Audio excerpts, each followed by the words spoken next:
السلام علیکم، آداب ناظرین، میں محمد ریاض احمد، آپ میرے ساتھ دیکھ رہے ہیں زیڈ نیوز کا خبرنامہ۔ تفصیلی خبروں سے قبل ناظرین سرخیوں پر نظر ڈالیں گے۔ اگر عہدیدار ذمہ داری پوری نہیں کر پاتے تو ان کی جگہ پارٹی کے نئے قائدین کو موقع دینا ہوگا۔ کانگریس اسٹیئرنگ کمیٹی کی میٹنگ سے ملکارجن کھڑگے کا خطاب۔ عصری سہولیات اور آرامدہ سفر کے لیے مشہور وندے بھارت ایکسپریس کو ساؤتھ سینٹرل ریلوے کے لیے منظور کیا گیا۔ ٹرین شروع ہونے کی تاریخ واضح کر دی جائے گی۔ ریاستی وزیر ٹی سرینیواس یادو نے کہا، تلنگانہ کی ترقی وزیر اعلیٰ کے چندرشیکھر راؤ سے ہی ممکن ہے۔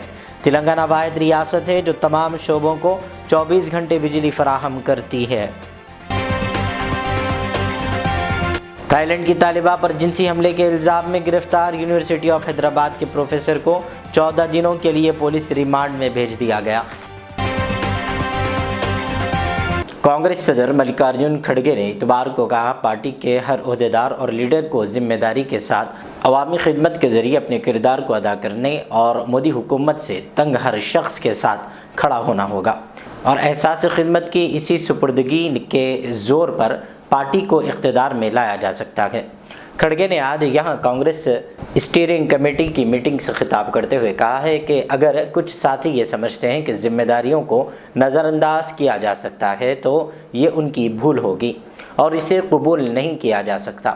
اگر عہدیدار ذمہ داری پوری نہیں کر پاتے تو ان کی جگہ پارٹی کے نئے قائدین کو موقع دینا ہوگا۔ اس مشکل ارادے کے ساتھ چل کر ہی کانگریس کو اقتدار میں لایا جا سکتا ہے۔ کانگریس صدر کے انتخاب کے بعد پارٹی کی اعلیٰ پالیسی ساز تنظیم ورکنگ کمیٹی کی جگہ پارٹی کے کام کو آگے بڑھانے کے لیے اسٹیئرنگ کمیٹی تشکیل دی گئی تھی، اور اب کانگریس کے اجلاس میں نئے عہدیداروں کا تقرر کیا جائے گا۔ پارٹی صدر کے انتخاب کے بعد یہ کمیٹی کی پہلی میٹنگ تھی جس میں پارٹی کی سابق صدر سونیا گاندھی اور اسٹیئرنگ کمیٹی کے ارکان نے شرکت کی۔ میٹنگ میں کانگریس سیشن کی تاریخ پر بھی تبادلہ خیال کیا گیا ہے۔ انہوں نے کہا ہے کہ مودی حکومت نے ملک کے سامنے کئی چیلنجز پیدا کر دیے ہیں، اور چیلنجوں کی وجہ سے عام آدمی کے سامنے کئی مسائل کھڑے ہو گئے ہیں۔ پارٹی کے عہدیداروں کو عوام کے ان مسائل کی ذمہ داری کے ساتھ سننا، سمجھنا اور انہیں حل کرنے کی کوشش کرنی ہوگی۔ کانگریس لیڈر نے کہا، حکمران طاقتیں موجودہ ماحول میں نفرت کی بیج بو کر تقسیم کے کھیتی کاٹ رہے ہیں، اور ان کے خلاف کانگریس کے ہر لیڈر عہدیدار کو مل کر لڑنا ہے۔ یہ ہم سب کا فریضہ ہے اور یہی راشٹر دھرم ہے۔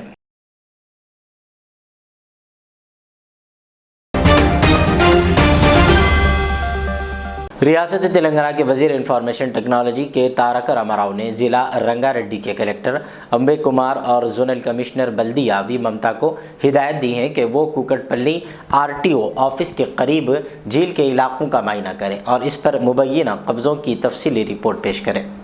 فیوچر فاؤنڈیشن سوسائٹی کی جانب سے اس خصوص میں کیے گئے ٹویٹ کے بعد وزیر موصوف نے ہدایت دی۔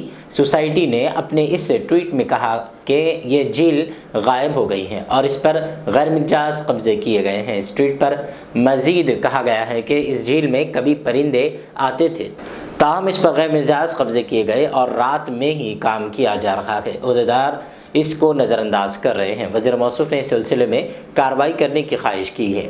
تارک راما راؤ نے اس ٹویٹ پر فوری رد عمل ظاہر کرتے ہوئے کہا، جوابی ٹویٹ کرتے ہوئے، کہ اگر یہ بات سچ ہے تو یقین دلاتے ہیں کہ اس کے لیے ذمہ دار افراد کے خلاف سخت کارروائی کی جائے گی۔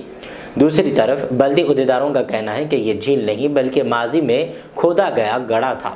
یہ اراضی تلنگانہ اسٹیٹ ہاؤسنگ بورڈ کی ہے اور ایک پروجیکٹ کے لیے بڑے پیمانے پر گڑھا کھودا گیا تھا، بعد ازاں اس کو پر کر دیا گیا۔ وزیر موصوف کے ٹویٹ پر جواب دیتے ہوئے بلدیہ AEE کوکٹ پلی ہاؤسنگ بورڈ کالونی نے کہا ہے کہ یہ اراضی ہاؤسنگ بورڈ کی ہے اور اس میں دکھائی گئی جھیل نہیں ہے بلکہ تعمیراتی کاموں کے لیے اس گڑھے کو کھودا گیا ہے۔